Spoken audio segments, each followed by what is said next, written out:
Hey, good morning everybody. JB the Ranch Mechanic here again. Today's another Saturday and it's Roxor Day. We're going to be doing a couple of things today. Most importantly, I think that I need to switch these shocks from front to rear. And I'll turn the camera around in a second and I'll explain why. But other things we're going to be doing, we have those extended brake lines we're going to install in the front, and I got my extended lift shackles from Max Anthony, 1.5 inches in the front and 1 inch in the rear. I know a couple of you guys in my last video suggested that I get the long travel kit from Max Anthony, and I had ordered the shackles from Climax Off-Road on eBay, not realizing that it was from Max Anthony. I got the package in the mail yesterday, and it said Max Anthony on the shipping label. So I didn't realize that Climax Off-Road was him.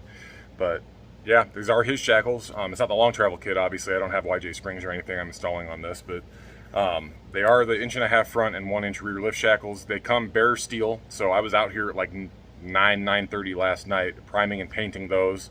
They're actually hanging over there, still drying a little bit, but I used some Rust-Oleum self-etching primer and, believe it or not, Rust-Oleum black gloss appliance epoxy to paint them, and that stuff is actually super tough and works great. I've actually painted some wheels with it on some of our ranch trucks, and it holds up phenomenally well, and it lays down super flat, very easy to apply. It doesn't really run that much unless you really hose it on. It's very forgiving stuff, and it's super tough. It's an actual epoxy based paint, so I've been really happy with that. So that's what I have on the shackles over there, and they're still drying, like I said. But anyway, as far as switching the shocks around, I have some notes here written down. I'm gonna turn the camera around and I'll show that to you, and I'll explain why I decided to do what I'm doing. So give me a second here.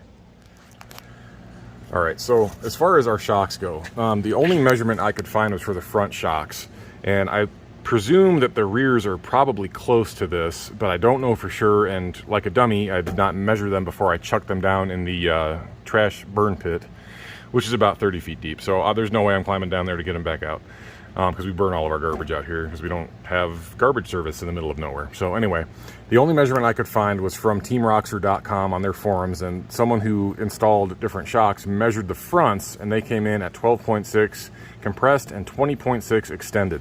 Here's the reason why I want to switch these things around. Valving aside, which I'm a little bit disappointed about, I think that the valving how I have it set up now is probably ideal, but we're going to switch these around and hopefully won't notice too many issues. But the biggest thing is, right now we have the 185 590s on the rear, okay? Comparing it, again, going off of the stock shocks, which might not be totally accurate for the rears, but say they are. Say, just for argument's sake, let's say that the stock shocks, front and rear, are the exact same compressed and extended length. With that in mind, the 185 590s are almost exactly 1 inch longer compressed and extended, okay? Now, we're running these in the front right now because of the way that I have the valving picked. But since we're going to be going up 1.5 inches, we might end up running into a situation where that 1/2 inch might end up causing a problem. I don't think that's very likely, but you know, when you work on a cattle ranch, you have to know and understand Murphy's Law, and you have to assume that if there's any remote possibility that something could go wrong, guess what? It's going to go wrong, period, okay? So with that in mind, the fact that we're going to be lifting the front 1.5 inches and we only have 1 inch extra travel in each direction, that makes me a little bit concerned. I just don't want to have a situation arise where we have bottomed out a shock and all of a sudden we've blown one of our Bilstein 5125s, okay? Now, as far as the rears go, we have these on the rear currently, and they are exactly 1.5 inches longer compressed, but extended, they're almost 2 inches longer. These are going to be a much better option for the front. Since we're lifting the front 1.5 inches, it makes more sense in my mind to have that extra compressed length on it, as well as a little bit of extra droop. Now, the valving is going to be a lot softer in the front, but that might actually be okay, because we do end up hauling and towing some stuff with this thing sometimes, and having a little bit of extra weight in the back with the stiffer valving in the rear might end up being okay. Again, these are very easy to swap around, so if there ends up being issues either way, I can always put this back or maybe look at a different shock option from Bilstein. So I'm not terribly concerned about it, but what we are going to do, like I said, we're going to switch the shocks from front to rear. So we've got the 230 443s in the front and the 185 590s in the rear. Since we're going up 1 inch in the rear and 1.5 inches in the front, those numbers just jive in my brain a lot better. and we're not going to risk having any issues with the shocks either being overextended or overcompressed. So that's what we're going to do. If the valving ends up being an issue, I might switch them back. I don't know yet, but anyway, that's the plan. We're going to install the steel braided brake lines from On The Rocks Fab, which are actually very, very nice. I took them out of the package for the first time just now, and I'm really impressed with the build quality. Those look great. Justin happens to be in the shop working on a semi-trailer today, so I'm going to see if we can grab him to help us bleed the brakes when we get those lines installed. And then obviously we got to get those shackles put in. So anyway, I'm going to head over there and we'll have a look at the shackles, and we'll pull those down off the hangers and we'll get them put in. All right, guys, here's my makeshift painting setup here. Again, use some Rust-Oleum self-etching primer, which is here. And I'm sure that there's going to be some fan noise here. Had the fan blowing on these things all night to kind of get them cured up. The self-etching primer, and then the black Rust-Oleum appliance epoxy. Very tough stuff. Used that on wheels before, and right at home on these shackles. So these have been drying since, well, over 12 hours now, about 14 hours. Cure time is 24 hours before you can really hammer on them, but there should be dry to handle within 8 to 10. So we're well above that, and they're dry to the touch. Nice and smooth, very glossy. If this does not end up holding up the way I want it to, I'm trying to talk Mrs. Mechanic into letting me buy a cheap powder coating kit from Eastwood. It's only about 150 bucks-ish to get started with that. And then I have an old oven down at my house. The top of the range stopped working, the burner stopped working, but the oven still works. So if we ever get power in here, I might be able to run a 230 volt circuit and bring that oven up here and use it for powder coating and stuff. If not, I think I have a toaster oven kicking around. But anyway, that's neither here nor there at this point. We'll have to see how well this stuff holds up. I'm pretty confident this is going to do just fine. But these are the lift shackles for Max Anthony. These are the 1-inch shackles for the rear and the 1.5 for the front. So we're going to go ahead and pull these down off the hanger, get a side of this Roxor jacked up, and we're going to get started on this thing. I'll bring it back here when I get some progress made. Okay guys, a little status update here. I got the front shackles installed, and I got the shocks on the passenger side switched around. It's a little bit of a kind of a circus to do this. You're gonna need 2 floor jacks, some jack stands, and then all the appropriate sockets, impact guns, wrenches, whatever you're gonna need to get your hardware off. 18 millimeter for your shock bolts, and then I believe it's 24 millimeter for your shackle bolts. So here's the deal with the shackles. You have to do them, you have to basically unbolt and jack up the front of the vehicle all at once. You got to have both sides loose for the axle to drop down evenly. If you try to do it one side at a time, remember this is a solid front axle, and all of the, you know, the center link and everything is going to hold it in place. And when you take those shackles out, if you only have one side jacked up, rather than your spring dropping, it's going to go and pop up, because all the weight of the vehicle from the other side is pushing down on it and it wants to compress. So you need to release both shackles at the same time. You need to take one of your floor jacks and go just behind the mount for the leaf springs on both sides of the Roxor and jack the entire front of the vehicle up on both sides, so when you pull those shackle bolts out, the axle can droop together all at once. Then you just basically let your jacks down. All right guys, going through the footage here, I clearly did not explain this very well, but basically what you need to do is jack up and support both sides of the front of the vehicle with jack stands. Get your wheels and tires off, and then move one of those 2 floor jacks around and put it underneath the pumpkin of the front axle. And you're going to use that floor jack to both support the axle when you're pulling your old shackles off, and use it to lower the axle down to increase your hole spacing. That way you can fit the new shackles in there. I don't know what I was thinking. I just didn't get all the information out, and I was just in a rush trying to get this done, but that's what you need to do. Until you get your holes lined up, and you just bolt your new shackles on. There they are. And they do face with the curve to the rear. So, pretty simple. Anyway, I did get the extended brake line installed as well, hence the gigantic puddle of brake fluid on the ground. Super high quality brake lines, nice steel braiding with a clear protective sheath going around the whole brake line here. So super good investment there. Like I said, not always necessary when you're only doing an 1.5 inch lift, but like I said before, you know, with Murphy's Law out here, if there's a potential for something going wrong, guess what? It's going to go wrong. So just went ahead and installed the longer brake lines just as a fail-safe. I have not removed the sway bar or anything yet. Like I said in my last video, this is not really a rock crawler or anything, so I think we can leave all that attached for right now. If we really get to the point where we think we're going to need more articulation, then sure, you know, maybe I'll pull that off. and get the front axle to swing around a little bit more. Right now, that's pretty much done on this side.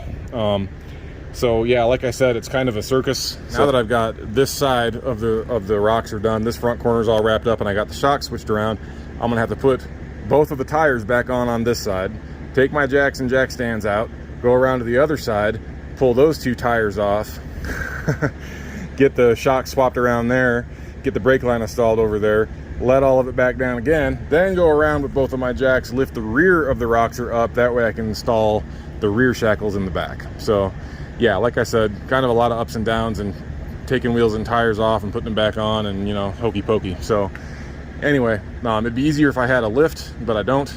So I'm doing what I can with what I got, and, you know, we'll get it done. It's not a terribly hard process. It's just a little bit of monkeying around trying to get everything done. So that's where we're at. I'll bring you back when everything's finished. We'll take a look at the ride height.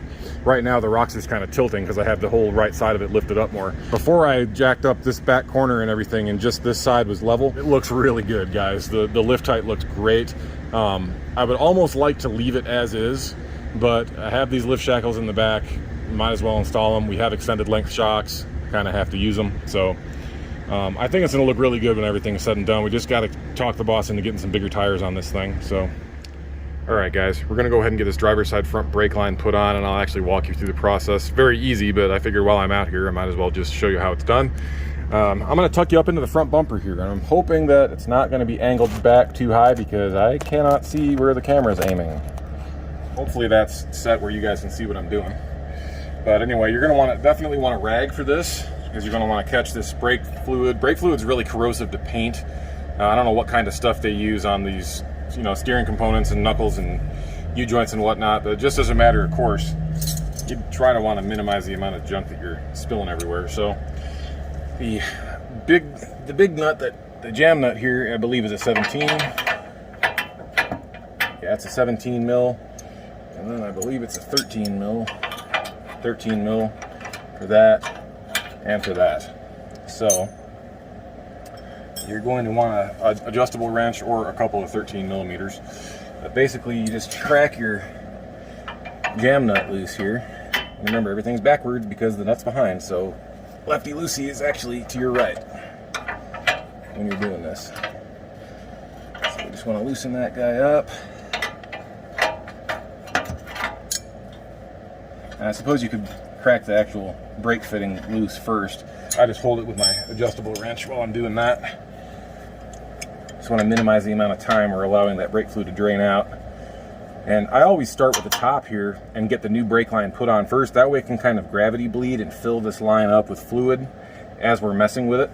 That way by the time we attach it down here, there's going to be very little air that winds its way into the caliper. Make the bleeding process later on a little bit easier here. So here's where we crack this guy loose. Again, it's a 13 millimeter. That's pretty tight from the factory, so just be careful, don't round anything off. And we'll just spin that guy off of there. Should come off by hand at this point. Yeah, that's loose. So we're gonna start seeing brake fluid coming out here. There we go. This little flap's kind of in the way, sorry. But I'm just basically unscrewing the fitting off of the hose. So we're just spinning our jam nut off now. Now behind this jam nut there is a little star washer, a lock washer. You want to keep that and reuse it because the new setup does not come with this. That's very important. I mean, you could always put Loctite or something on there, but with brake fluid you never know how well that stuff's going to work. So just use a little star washer. Extended brake line's right here. Very high quality. Comes with 2 new crush rings and a new jam nut. So we'll pull the jam nut off and take our copper crush rings out. Those go on the bottom side. We'll pull our old one off, let that hang, just chill somewhere. Put this guy through, and make sure we put our lock washer back on here. And then we'll start our jam nut. I hope you guys can see what I'm doing here. I hope the camera angle's good. I guess I'll know here in a little bit. Get that guy kind of tucked in there, and just pull your brake hose fitting forward and just screw it onto the new line. And then fluid will start filling up the new line, and it'll end up dripping out down here by the banjo.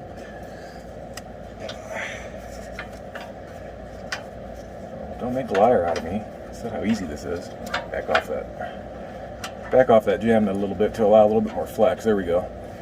These fittings are very particular on getting lined up perfectly, so if they're not lined up perfectly, they're going to fight you, and that's exactly what just happened to me. So anyway, we got brake fluid already dripping out of our new banjo going onto the floor, which is fine. That's exactly what we want. We want that to fill up and purge as much air out as possible. So take our 17 mil and tighten up our jam nut here. That just tightens onto the bracket to hold everything in place. Get that guy good and snug. And then with that snug, that holds everything else, so we can tighten up our fitting on the brake hose.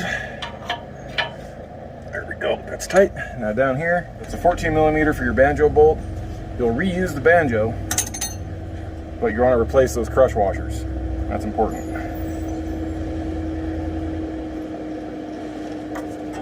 So take our old hose out of there. Sorry I wasn't able to get the buggy to you this morning. Oh, you're good. Doing lots of different errands. That's a normal thing on a day-to-day basis around here, so you're good, my friend. Okay. It won't hurt it at all, though. No, not at all. Not at all. Be good to go. Just gonna get this thing finished up here, and then I'll jump right on your buggy here. If you got time to leave it. If not, I can always get it Monday too. Whatever's easier for you. You're not gonna hurt anything by running it over the weekend. How long will that take you right there? All I need to do is put salt out to these peppers and long canyon too. That'll take me half an hour. All right, why don't you go ahead and get that done? I got some stuff to do in the back end of this thing too, and then by the time you're done with that, I should be wrapped up and ready to rock and roll. So. Excellent. Thank you very, very much. Yes, sir. No problem. Sorry, that was one of our cowboys. He is a genuinely good person. Just a great guy. Knows a ton about cattle, a ton about cowboy, and he's been doing it for 50 years. He's in his 70s, and he's up earlier than most of us working every day. But anyway, so reuse your banjo bolt, but put your new crush washers in down here. Get everything tightened up. Click. Good and snug. And our leaking has stopped, so we've got fluid all the way in here. Probably still going to have air. You still want to make sure you bleed your brakes when you're done with this, but other than that, you should be good. I'm going to go ahead and bolt the wheel and tire back on. We already got our shocks swapped around, so that was the last piece of the puzzle for the front. Now we just have the rear shackles to put in. So we're almost done. Okay guys, last step of the puzzle here. We're going to put these rear lift shackles in. I've already got the old shackles out.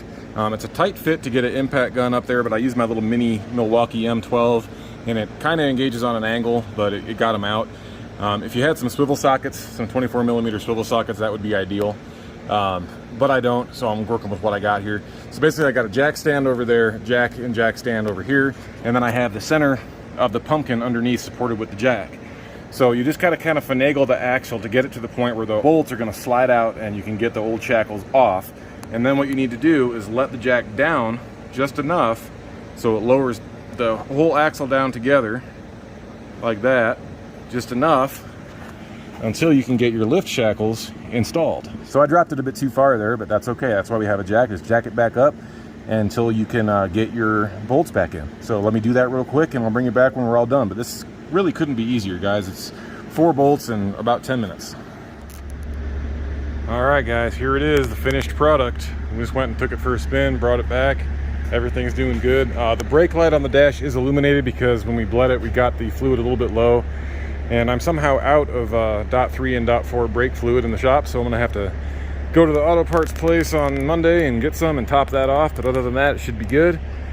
Looks really good. I'm very, very happy with the ride height now. It's this very subtle difference being 1.5 inches higher in the front, but it definitely improves the overall appearance of the machine.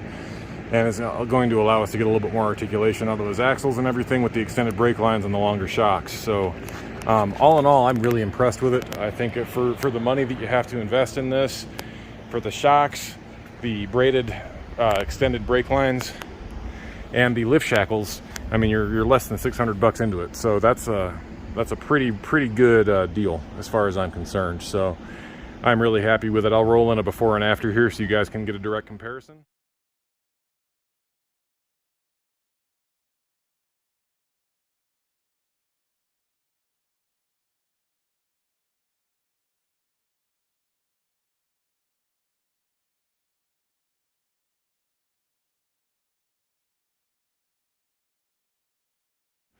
But it's going to wrap it up for this part of the project. So thank you guys for watching. I appreciate it. You guys have a great weekend. Be safe, have fun, and we'll catch you on the next one. See ya.